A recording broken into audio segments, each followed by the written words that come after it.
Një hap I madh po bëhet në botën e mjekësisë dhe teknologjisë. Është duke u zhvilluar një model inteligjencës artificiale që do të ndihmojë në diagnostikimin e kancerit, duke identifikuar shenjat e hershme edhe të atyre llojeve më të rralla që shpesh kalojnë pa u vërejtur. Projekti është një bashkëpunim midis gigantit amerikan Microsoft dhe startupit Paige nga New York, I njohur nga zgjedhjet digjitale që mbështesin punën e patologëve dhe onkologëve. Qëllimi është ambicioz, të krijohet sistemi më I madh dhe më I avancuar inteligjencës artificiale për diagnostikimin e kancerit I trajnuar mbi një volum të madh imazhesh të indeve të ndryshme.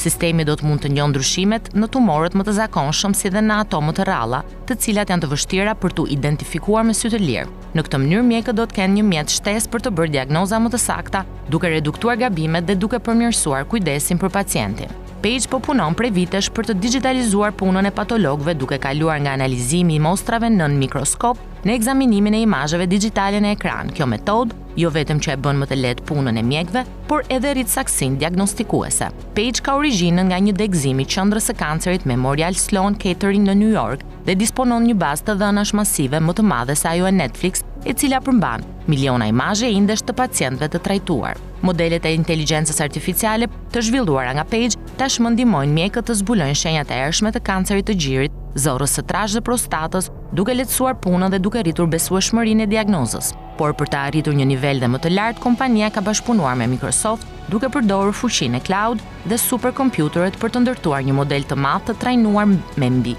më shumë se 4 milion imazhe të indeve të pacientëve. Ky model do të jetë në gjendje të analizojë strukturat e indeve të prekura nga kanceri, por edhe ato të shëndetshme dhe mund të ndihmojë në zhvillimin e modeleve parashikuese për reagimin e tumorit ndaj trajtimit. Ai gjithashtu mund të identifikojë bioshënues dhe mutacione të veçanta duke ofruar një kuptim më të thellë për karakteristikat e çdo tumori. Ekspertët e Microsoft e përshkruajnë këtë teknologji si një mjet, po aq të rëndësishëm sa një stetoskop apo një rrezë X. Modeli nuk do të zëvendësojë mjekun, por do t'i jap atij mundësinë të punojë më saktë dhe të marrë vendime më të sigurta. Disney Tan, nënkryetare Microsoft Health Futures, thekson se qëllimi është të krijohet një partneritet midis njeriu dhe inteligjencës artificiale, ku mjekët përfitojnë nga shpejtësia dhe kapaciteti I analizës së të dhënave, ndërsa inteligjenca artificiale mëson nga ekspertiza dhe përvoja njerëzore. Studimet të mëparshme kanë treguar këtë qartazi. Një studim I botuar në Lancet Digital Health zbuloi se radiologët që përdorin inteligjencën artificiale për leximin e mamografive diagnostikojnë rastet e kancerit të gjirit më saktë dhe me më pak alarme të rreme krahasuar me radiologët që punojnë vetëm. Por modeli funksionon më mirë kur është një përputhje midis njeriu dhe AI-s. Inteligjenca artificiale prodhon rezultatet më të mira kur përdoret si një njeri ndihmës për profesionistët, jo si zëvendësues I tyre. Sistemi pritet të jetë në dispozicion për mjekët pas disa vitesh, pasi do të kalojë proceset e testimit dhe miratimeve të nevojshme.